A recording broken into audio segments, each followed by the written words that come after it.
Gracias, Miguel. Y bueno, pasando al siguiente punto que también está relacionado con, y es parte incluso de la crisis que estamos viviendo. Bueno, hay una crisis política en el país que se refleja en estas elecciones fraudulentas, ¿no? Es importante caracterizar correctamente estas elecciones. Es una discusión que también tenemos con varios compañeros, varias organizaciones que se reivindican de izquierda, que en general están viendo como si fuera una elección más, ¿no? Eh, Por ejemplo, ahí yo discuto mucho con el tema de que, bueno, no ninguno de los candidatos nos ofrece algo bueno para los trabajadores, ¿no? Me parece que en esta situación hay que profundizar este análisis y señalar que no es solo que ninguno nos ofrece algo bueno, ninguno representa a los trabajadores. Bueno, es evidente que ninguno es trabajador, ¿no? Ni obreros ni campesinos, en general todos los candidatos, todos los binomios más bien representan funcionarios y empresarios, ¿no? Eso es lo que está plenamente representado en estas elecciones, ¿no? Pero bueno, más allá de eso, el problema no es que no solo no nos representan a los trabajadores del país, a ningún sector de los trabajadores, sino que además de esto, lo que pasa es de que todos los candidatos coinciden en que el que gane va a entrar a liquidar la economía popular, a hacer un ajuste mucho más profundo, a hacer un gasolinazo. O sea, es impresionante que en la demagogia ya nos están ofreciendo, bueno, yo voy a poner de gasolinazo lo que hace Manfred, 5% ya, ¿no? Y con carteles, ¿no? Carteles millonarios para decirnos que nos va a tirar un gasolinazo, ¿no? Y esa es su campaña electoral, o sea, es terrible, ¿no? Todos hablan de, bueno, eso, el tema de la devaluación, el tema de reducción del gasto público. Con esa excusa, lo que quieren hacer es, bueno, destruir nuestra educación, nuestra salud, destruir la inversión, la poca inversión pública que hay en el país, lo poco y lo pequeño que es el Estado boliviano y los derechos mínimos que garantiza, bueno, quieren liquidar totalmente eso y que verdaderamente lleguemos a una situación de sálvese quien pueda, ¿no? Y eso es lo que nos están ofreciendo, ¿no? Con otras palabras, adornándolo un poquito. Entonces es terrible esta situación de las elecciones. Es importante señalar eso, ¿no? No solo es que los candidatos no nos ofrecen nada bueno, los candidatos nos están ofreciendo que nos van a quitar el plato de la mesa, que van a liquidar la economía popular y que nos van a llevar a una situación mucho más crítica al 90% del país, a todos los trabajadores del país, ¿no? 90-95% de la población, ¿no? Entonces, eso es un punto central. ¿Y cómo llegamos a esta situación donde todos los candidatos tengan coincidencia plena en esto, ¿no? Y algo también que se expresó plenamente en ese, ese encuentro que hicieron, convocado por el Tribunal Electoral, donde blindaron las elecciones, ¿no? Algo un poco interesante y, bueno, no suele pasar ese tipo de encuentros a nivel internacional, donde blinden las elecciones, ¿no? Entre candidatos que supuestamente tienen grandes discusiones, ¿no? Más aún en la situación en que vive el país, donde supuestamente incluso serían visiones diferentes, extremas del país. Bueno, pueden blindar porque en realidad no son divisiones diferentes, ¿no? Simplemente la discusión y lo que quieren llevar a las elecciones es quién va a ejecutar, quién va a estar a la cabeza de este plan de ajuste. Un poco de matices quizás, un poco, no sé, algunas más privatizaciones, otros más corrupción, no todos van a estar distribuyéndose la torta de corrupción, ¿no? Incluso tal vez se la distribuyan en el Parlamento, ¿no? Pero en general están plenamente de acuerdo de que van a llevar un ajuste brutal contra los trabajadores. Todos los candidatos. Entonces es muy importante verlo, ¿no? Desde aquellos que tratan de mostrarse como de algún sector popular y alguna gente los ve así, que serían el MAS, Andrónico, Eva Copa, como los más derechistas, ¿no? Y bueno, toditos, ¿no? Manfred, Tuto, Doria Medina, Dun, a UCS también, Johnny Fernández, que de la derecha tradicional ahora aparece, entre comillas, en lo que llaman el campo popular. Bueno, el campo popular no existe ahí, ¿no? No hay representación del pueblo trabajador ahí y no hay nadie que siquiera levante lo mínimo de una reivindicación de los trabajadores ahí. Todos están totalmente de acuerdo con un ajuste brutal. ¿Y cómo hemos llegado a esta situación donde no permiten la participación de nada alternativo, ¿no? De nadie que, por más que podríamos tener diferencias con algún sector, pero alguien que levante alguna posición, ¿no? ¿Cómo no hay alguna candidatura de gremiales? ¿Cómo no hay alguna candidatura feminista, por ejemplo? ¿Por qué no hay una candidatura ambientalista con tanta destrucción ambiental que tenemos en el país? Y obviamente no hay ninguna candidatura ni obrera ni campesina, ¿no? ¿Cómo estamos en esta situación? Pues justamente porque hay una ley electoral que bueno, ya era muy restrictiva. Evo Morales la profundizó más, la hizo aún más restrictiva. Y además de todo eso, estamos ante una situación donde con todos los amarres y juegos que hacen entre el gobierno, el tribunal electoral y el poder judicial, o sea, ahí hay amarres entre los distintos espacios de poder del país, entre las distintas instituciones, entre los distintos órganos de poder en el país, para garantizar unas elecciones donde se proscriba totalmente cualquier representación del pueblo trabajador. Parte de esto justamente fue el esfuerzo que hicieron las organizaciones indígenas originarias, distintas, variadas además, ¿no? Que no necesariamente estaban todos unidos, tienen sus diferencias también, pero que trataban de inscribir una candidatura propia, avalándose en la Constitución. Lo cerraron, negaron total posibilidad de esto, y también ante la posibilidad de que pueda surgir alguna candidatura independiente de estas siglas de alquiler que se abrieron un poco ya que no tenían candidatos, ¿no? Bueno, el Frente para la Victoria y el PAMBOL también, ¿no?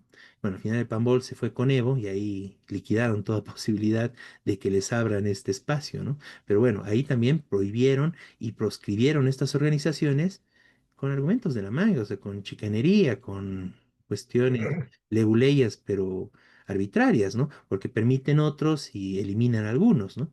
Y donde en general hay una vulneración y una interpretación muy arbitraria de las normas y de la ley electoral, ¿no?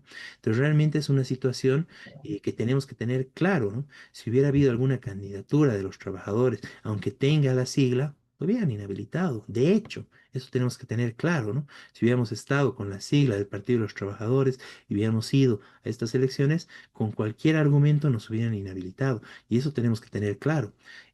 Son elecciones, es una ley electoral y más aún en este proceso terriblemente fraudulento, donde realmente no querían que haya ninguna representación de los trabajadores, no querían que haya ningún asomo de alguna alternativa, algo diferente, alguien que pueda romper este escenario y este marco que en general se muestra totalmente al servicio de profundizar la explotación, profundizar la destrucción de la economía popular, profundizar este ajuste y a partir de eso obtener grandes ganancias para las transnacionales, para los grandes empresarios, para la oligarquía y también para quienes estén administrándoselos sus negocios a través de corrupción o a través de, bueno, que esa es la forma de volverse empresarios en este país, desde Doria Medina hasta Evo Morales, se vuelven empresarios pasando por el Estado, ¿no? Entonces, bueno, de esa forma también pueden hacerlo. Entonces, frente a esa situación, realmente no podemos dejar de denunciar estas elecciones fraudulentas. No se puede callar este hecho, no son elecciones democráticas convencionales, sino realmente es una elección fraudulenta, organizada, blindada, como ellos dicen, para profundizar el ajuste antipopular en el país, para destruir más nuestra economía popular, para que suban más los precios, para que haya un mayor ajuste, el gasolinazo, la devaluación, para que realmente se destruya cada vez más la canasta familiar y aprovechar esta situación de crisis, de problemas, de crisis incluso política en el país para hacer pasar este ajuste. Y eso es lo que están brindando con estas elecciones fraudulentas que tenemos el deber y la necesidad de denunciar. Y como parte de esas elecciones fraudulentas vamos a encontrar cada día nuevos elementos de este fraude, ¿no? Hasta ahora no se sabe y no está garantizado quiénes serán los candidatos, todavía hay espacio para que puedan moverse. Bueno, ahí entra el tema de Evo, que parece que no sé, salieron estos últimos días a decir que podría ser el candidato de UCS, primero a la presidencia, luego de senador, dice que siguen discutiendo estos temas, todavía puede haber renuncias y habilitación de nuevos candidatos, modifican los plazos para esto, ahora hasta este jueves podría hacerse eso. Bueno, o sea, realmente estamos, ¿y por qué? ¿Cuál es el argumento para este jueves? Por la foto, ¿no? Porque la foto tiene que salir en la papeleta, ¿no? Entonces, para los cargos que no tienen fotos, senadores, diputados plurinominales, bueno, está faltando unos días para las elecciones van a poder hacer eso, ¿no? Bueno, oficialmente hasta 2 semanas antes de las elecciones. O sea, es decir, realmente es una chacota, como se dice, ¿no? O sea, es un chiste, es un juego el que están haciendo, porque en últimas ya la tienen ganada, ya han ganado al organizar estas elecciones fraudulentas, ¿no? De la forma en que las están organizando. Es necesario denunciar esto y realmente bueno, decir que es un asco estas elecciones que están realizando. Realmente no tienen nada de democracia de ningún tipo, ni siquiera democracia capitalista, burguesa. Son elecciones plenamente fraudulentas, totalmente antidemocráticas y como tal tienen que ser denunciadas y repudiadas por el pueblo trabajador. Y nosotros llamamos a este repudio general y la denuncia de estas elecciones fraudulentas, más aún por el objetivo que tienen, que es el de profundizar el ajuste y la destrucción de la economía popular. Miguel, ¿quieres complementar algo sobre esto?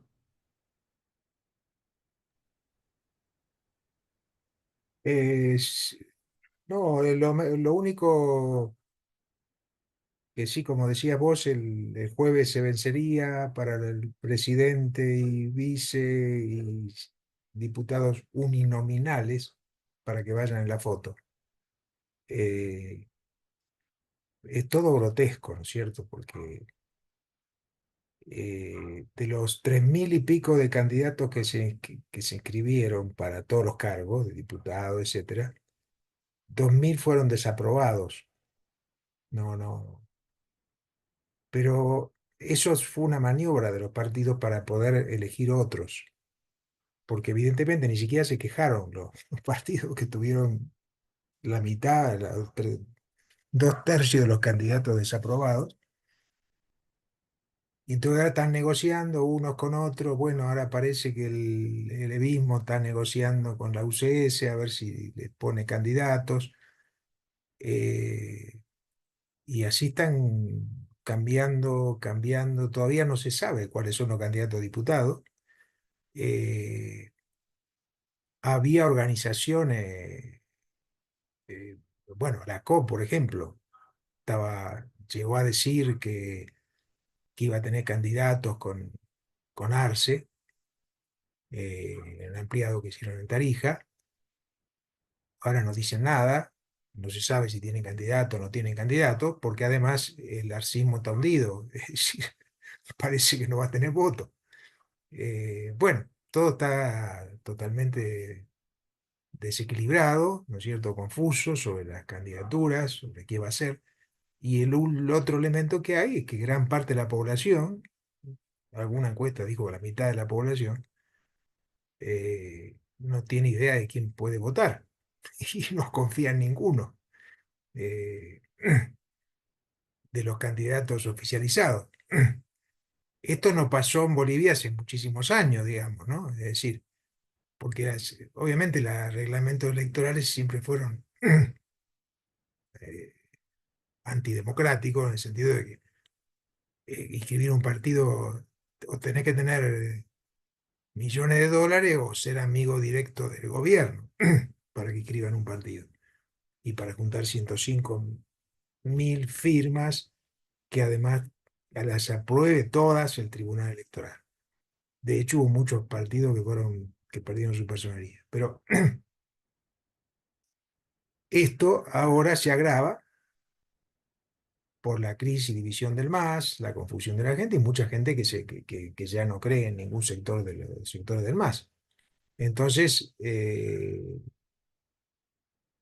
esta vez, a diferencia de otras elecciones donde gran parte de la población no votaba por el MAS o votaba, bueno, por algún otro, pero creían en alguno de las candidaturas, hoy gran parte de la población no tiene, y puede ser que voten después, pero nada más que por uno para que no gane el otro. Es decir, porque es la confusión total, no se entiende. Este, entonces, por eso es importante difundir esta posición de repudio a esta trampa electoral, este fraude que están haciendo, porque esto lo siente gran parte de la población, digamos, no, no. Eh, y por último, quería agregar lo que ya hemos mencionado, que por ejemplo una organización sindical bastante importante, que es la Central Obrera Departamental de Cochabamba, que en su congreso departamental votó la necesidad de una alternativa de los trabajadores. Eh, lo, votó lo votó el Congreso, qué sé yo, pero eh, no tiene ninguna posibilidad de inscribirse, a pesar de que es una organización sindical importante, la principal organización sindical de Cochabamba. Este, entonces, bueno, después, claro, hay dirigentes oportunistas que negocian con uno o con otro, ¿no? A ver si le da una candidatura, algún puesto, pero esto fue una expresión de lo que sintieron las bases, eso es lo importante, de una central obrera departamental. En otros casos no pasó eso, porque tampoco hubo congresos. Entonces, esto es importante, digamos, el hecho este es lo que siente la gente. Por eso es necesario este repudio eh, generalizarlo, ¿no es cierto? Que la gente entienda que estas elecciones son tramposas, no sirve y hay que luchar por elecciones de verdad, democráticas, para poder participar todas las organizaciones. Y por supuesto, por construir una alternativa del pueblo trabajador, ¿no es cierto? Sí, sí, Miguel, muy importante eso. Em, claro, porque si no hay también la pelea por la participación de las distintas organizaciones en todos los espacios donde se tiene que discutir, incluidos los electorales, no se evidencia este fraude, ¿no? Ahí fue muy importante el esfuerzo que hicieron las distintas organizaciones indígenas originarias para presentar sus candidaturas y de esa forma también ayudarnos a mostrar claramente lo fraudulento de estas elecciones, porque bueno, no les permitieron presentarse, pese a que la Constitución lo avala. Y ahí también fue el peloteo, ¿no? No que vayan al tribunal al constitucional, del órgano judicial, no que vayan al tribunal electoral, y al final ambos les rechazaron, ¿no? Eh, pero bueno, eso fue muy importante. Y realmente si hubiera habido la candidatura, como dices, de los compañeros Fabriles y de la COD de Cochabamba, o también los mineros que en su congreso dijeron que tiene que haber el instrumento político de los trabajadores, si hubiera habido alguna de estas candidaturas, como digo, la eliminaban, ¿no? Como si hubiera habido alguna candidatura feminista, una candidatura ecologista, etcétera. ¿Por qué? Porque está blindada las elecciones, está blindado el fraude. Eso es lo que tenemos que entender y denunciar de estas elecciones, ¿no? Y justamente por eso es importante para todas las organizaciones luchar contra la ley antidemocrática, pero además de la ley, el régimen antidemocrático que existe en el país respecto al tema de las elecciones, ¿no? Y es parte de la lucha política de todas las organizaciones que se reivindican del pueblo trabajador, ¿no? Bien, organizaciones juveniles también, si hubiera habido alguna candidatura de ese espacio, lo habían inhabilitado, ¿no?